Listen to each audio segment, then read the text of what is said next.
మసూరి పప్పుతో మళ్ళీ ఈ పెసరపప్పుతో 2 రకాల పప్పులతో చేసి చూపిస్తున్నాను మీకు. ఇది కడిగి కరివేపాకు, పచ్చిమిర్చి, పసుపు వేసుకున్నాము. ఇది స్టవ్ ఆన్ చేసి నీళ్లు పోసి ఉడకనిస్తాం అన్నమాట. ఇది అదే పెసరపప్పుతో చేసుకున్నప్పుడు పెసరపప్పు వేపి చేసుకుంటాం. దానికోసం ముందు కరివేపాకు, పచ్చిమిర్చి వేసాను, కొంచెం పసుపు కూడా వేస్తాను. వేసిన తర్వాత ఈ పెసరపప్పు వేసేసి బాగా వేపేస్తాం అన్నమాట. ఇప్పుడు ఇది చక్కగా ఎర్రగా ఇలా వేగింది కదా, ఇప్పుడు వాటర్ పోసి దీన్ని ఉడకబెట్టుకోవాలి. ఇప్పుడు ఈ 2 రకాల పప్పులు ఉడికిపోయాయి. ఇది మసూరి పప్పు చూసారా, ఇలా బాగా ఉడికిపోవాలి. అలాగే ఈ పెసరపప్పు కూడా బాగా ఉడికిపోయింది. ఇలా కొంచెం లూజ్గా ఉంచుకోవాలి. ఇప్పుడు తాలింపు కోసం మసాలా తాలింపు అంటే ఏమేమి వేసుకోవాలో నేను చూపిస్తున్నాను. రెండు పప్పులకి వేరువేరుగా నేను ఇలా తీసుకున్నాను. సేమ్ ఒకటే, కానీ ఇప్పుడు నేను ముందు మసూరి పప్పు తాలింపు వేస్తున్నాను. దానికోసం ముందు ఉల్లిపాయలు వేసాను.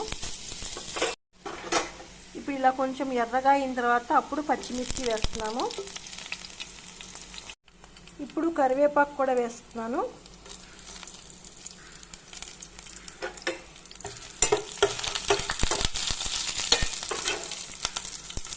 ఇప్పుడు కొత్తిమీర వేస్తున్నాను. దీని తర్వాత ఈ అల్లం వెల్లుల్లి పేస్ట్, గరం మసాలాతో పాటు చేసుకున్న అల్లం వెల్లుల్లి పేస్ట్ వేస్తున్నాను. ఇప్పుడు ఇది బాగా వేగిన తర్వాత కొంచెం పసుపు వేస్తున్నాను అన్నమాట. మంచి కలర్ వస్తుంది తాలింపులో పసుపు వేసుకుంటే. ఇప్పుడు ఇది వేగిన తర్వాత మనం ఈ మసూరి పప్పు వేసేస్తాం అన్నమాట. దీంట్లో వేసేసి మనకి టేస్ట్కి సరిపడా సాల్ట్ కూడా వేసేస్తున్నాం. ఇలా కొంచెం 1 నిమిషం ఉంచి చేసుకుని ఈ మసాలా స్మెల్ అంతా కలిసేలాగా ఉంచిన తర్వాత మనం ఇంకొంచెం కొత్తిమీర వేసేసుకొని స్టవ్ ఆఫ్ చేసేస్తాం అన్నమాట. ఇప్పుడు ఈ పెసరపప్పు తాలింపు కోసం కూడా ఆయిల్ వేడి చేసుకుందాము. ముందు ఉల్లిపాయలు వేస్తున్నాను.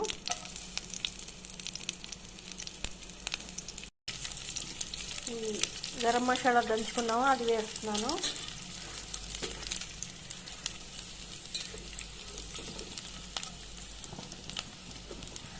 అల్లం వెల్లుల్లి పేస్ట్ వేస్తున్నాను.